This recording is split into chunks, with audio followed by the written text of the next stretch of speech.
I am not a speedrunner. Or well, I wasn't. I only recently got into the idea of it while watching Mario Kart speedruns on Twitch instead of doing my uni work, and eventually decided to give it a go. And you know, it was actually really sort of average. Prior to starting the run, I hadn't actually played the game in at least 4 or 5 months, and all of my knowledge of skips and strategies came from watching other people play. But here I am, picking a character that isn't even in the top tier for speedrunning, preparing for the worst.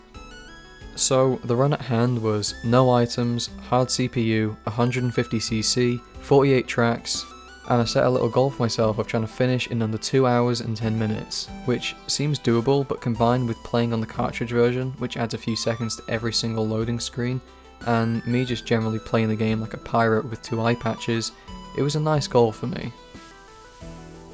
We start the run on a classic, Mario Kart Stadium. We are really still finding our footing with the controls here, making a few mistakes and generally learning how to best control our driving, but we finish in 2 minutes and 33 seconds, which isn't the worst time in the world, but that's not going to be good pace for the rest of the game considering this is one of the shorter tracks. The next few stages were pretty similar, bumping into a few things and driving on the slow off-road terrain. We're still learning how to walk during a speedrun. This does not spark much hope. We make our way to Thwomp Ruins, which has a skip here that when done right can save a fair bit of time each lap, but screwing it up will actually lose both time, but also coins. We managed to make it on the first try, which was fantastic. Then on our second try, not quite as fantastic. Or on the third try. Nevertheless, we're only just starting out and we have plenty of space to make up for this lost time. The next track have a few good lines and overall not the worst speed, but we're still making silly mistakes like hitting the Goomba stack near the finish line, but then we get to Toad Harbor and everything changes. For the worst. We smoked it. We smoked it. This is a track that I've since practiced, but damn, playing this for the first time really showed me that any track with trains or trams or cars to hit into is going to be a run killer. Even if I don't hit into these obstacles themselves, I'll end up bonking into the wall 1,000 times. We did manage to do okay though on the final lap, and with my newfound confidence I went into Twisted Mansion with a good boost at the start and generally didn't find any big issues with the course. Shy Guy Falls was more or less the same, however I think I must have sneezed and maybe just dropped the controller at one point because what is all this about?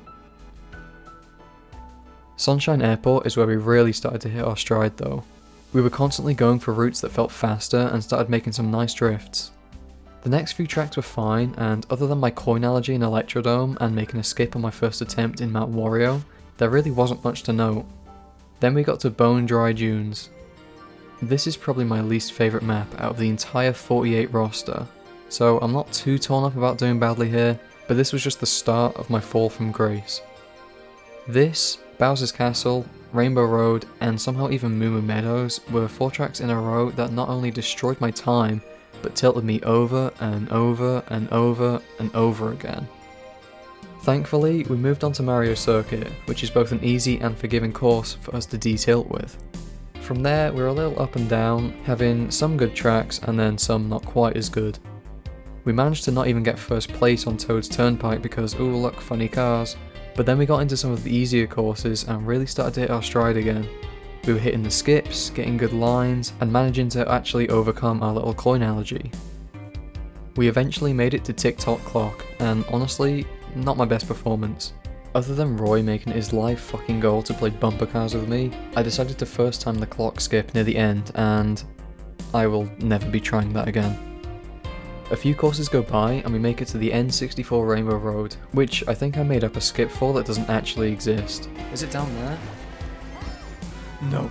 Let's just call it the Tink skip and pretend it saves time, whatever. Yoshi's Circuit went well and we were improving on each lap. At this point we were about 1 hour and 30 minutes into the run, and the sub 2 hour 10 minutes was looking pretty good. We're getting close to the home stretch now. The next handful of courses go well, and if we keep this up, we should be fine. Then we got to SNES Rainbow Road, and between flying off the sides and the map just turning into jelly, things just start taking a turn for the worse again. We end up ending the course second and even more tilted than the Leaning Tower of Pisa. We head into Ice Ice Outpost with this tilted mindset and manage to mess up everything that could possibly be messed up. Alright, track. I'm on the track to success, baby. I'm on the track to success. Fuck. Now, if you haven't seen a speedrun before, it's not too common for the NPCs to get better times than you. Anyway, we use the next few tracks to detail until we make it to Neo Bowser City, which wasn't terrible, but it did give us a few ledges to jump off from. This left us with 3 tracks to complete in 10 minutes, so things were looking good, but a few bad crashes or the return of my coin allergy could still make this a really close run. Ribbon Road didn't give us too much grief, but it was in no way a good time. Super Bell Subway, however, did not go too well. We had countless crashes, drove on the gravel for half the map, had a bunch of drifts ruined, and because of a crash at the end of the map, we came second to Roy again. God, I hate Roy. This wasn't going to be enough to stop me. Unless my building caught fire or something, there was no way I was going to take 5 minutes on the last map, Big Blue. We missed the skips near the end and we made a couple of mistakes, but we did manage to skip in the middle and finished with a time of 2 hours, 6 minutes and 41 seconds.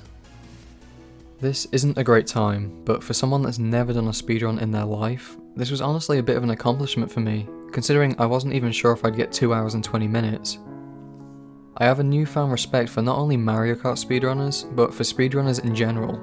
The amount of practice and patience that goes into perfecting every single element of these games just to shave off half a second to get the fastest times possible is just amazing.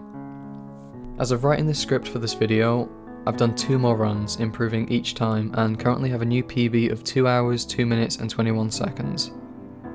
Honestly, I'll probably keep running until I feel like I've hit my limit. Let's just hope that limit is a sub 2 hour run. Until next time, friends.